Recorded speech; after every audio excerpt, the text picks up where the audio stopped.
Hi, well, good morning everybody, and welcome to Lancer Barracks at Parramatta and the New South Wales Lancers Memorial Museum. We thought we would give you a little bit of an insight into what it's like behind the scenes at the museum during total lockdown, and particularly focusing on some of the issues that come up in a situation like that, with our heritage vehicle fleet. But number of the situations just compound the issue, because as you can probably see from behind me and maybe here as well, we're also in the middle of the demolition of the Arthur Phillip High School, replaced by the state's first multi-storey high school. And you can see behind me the work that's going on and the issues that potentially could affect the vehicles that are stored outside, and also the collection inside of Linden House, because you better believe there's dust that's associated with the demolition of a building such as that. So all these things have to be taken into account, and we thought we'd just take you behind the scenes and see some of the things we have to do. Now, one of our ongoing issues is the need to keep our heritage vehicle fleet under canvas, and it's well known that from a curatorial point of view, keeping vehicles such as that under canvas is not a good practice. But we're right in the middle at the moment of a veritable storm of bureaucracies trying to get permission to be able to erect overhead cover. But one of the things that we have to do on a fairly regular basis is keep on replacing fairly expensive tarpaulins, because they deteriorate quite quickly when left in the open on an ongoing basis. And of course it doesn't help when you've also got flotsam and jetsam potentially flying around from the demolition of Arthur Phillip High. Right, you're now seeing our worthy vehicle supervisor Joe Tabone on the left as you're watching, and Mike McGraw on the right, being as careful as they possibly can in their advanced age, having to bend down and stoop and get on their hands and knees on a regular basis.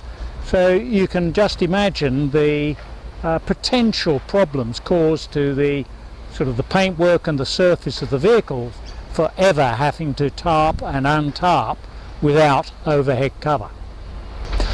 One of the other issues when you're not allowed to come into the barracks on a regular basis to be able to tend the vehicles is of course batteries going flat.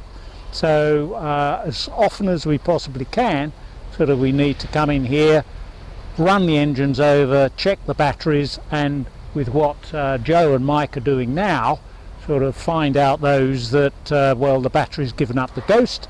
So we're now replacing the batteries on our museum Austin Champ, which was a British Jeep equivalent, in the 1950s 60s era. And our museum is called Mr. Toad. Our museum champ is called Mr. Toad.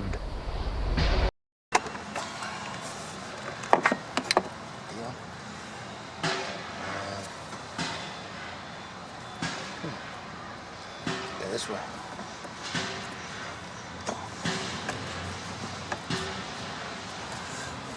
Where's your correct tool? Yeah.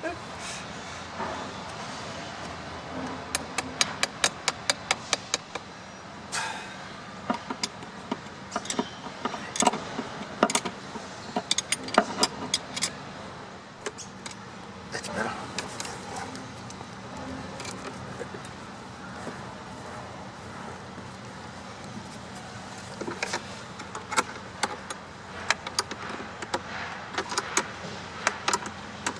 Yeah.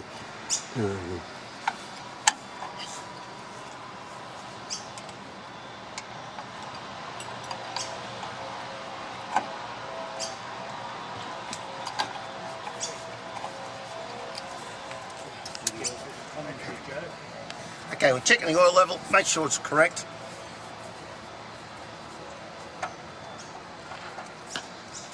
Finding the hole's the hard part.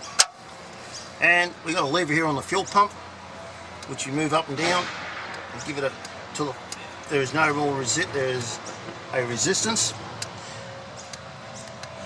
And that's it. And now my offsider will, I've already checked that, Mike. Now the offsider is going to start the vehicle.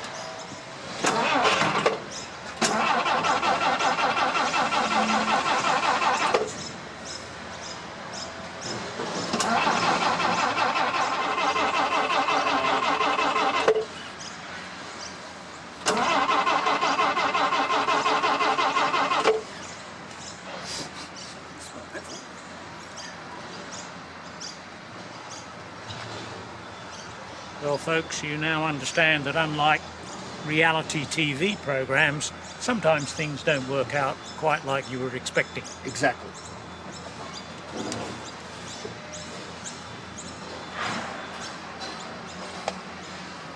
Yeah. There we go. Don't pump.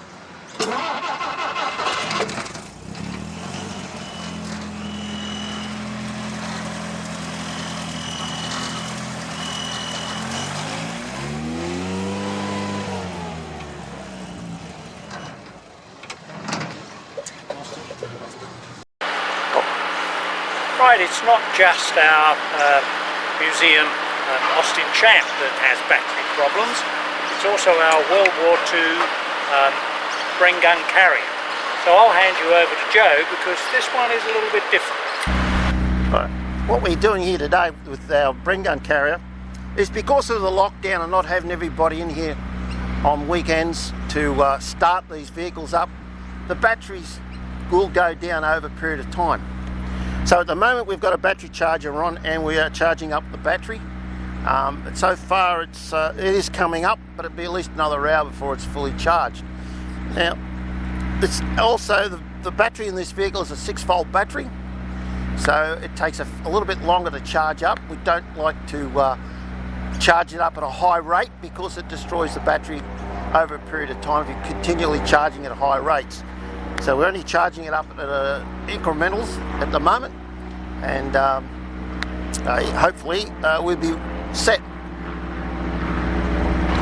Okay, behind me now we've got the museum's 50-ton main battle tank, Centurion main battle tank. So we've given it the name The Beast because it's a pretty humongous piece of equipment. But that also needs work done to it on a regular basis. It also needs to have its batteries charged. This Centurion has 4 6-volt batteries, so that also has to be put on long trickle charging. And it also provides the power both for the Centurion's auxiliary generator and for its main power plant.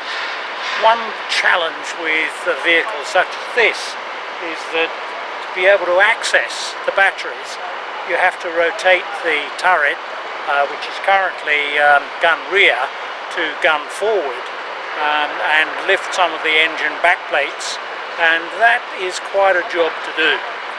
It either needs some mechanical assistance or some genuine sort of brawn to be able to help you to lift the back decks to be able to access the engine compartment. So, any of you people out there who might have an interest in tinkering around and helping to maintain and restore some really interesting vehicles such as we've touched on today, including the armoured fighting vehicles such as the Centurion tank. If you've got an interest, well, why don't you contact us? My name's Ian Hawthorne. My phone number is 0439 573 126, because we've got plenty of work here. We've only touched on some fairly simple and basic stuff that we've had to do during the lockout, but we've got work that will probably keep us going happily for the next 10 years, plus all of the friendship and the camaraderie that you get by working together to keep this vehicle fleet on the road.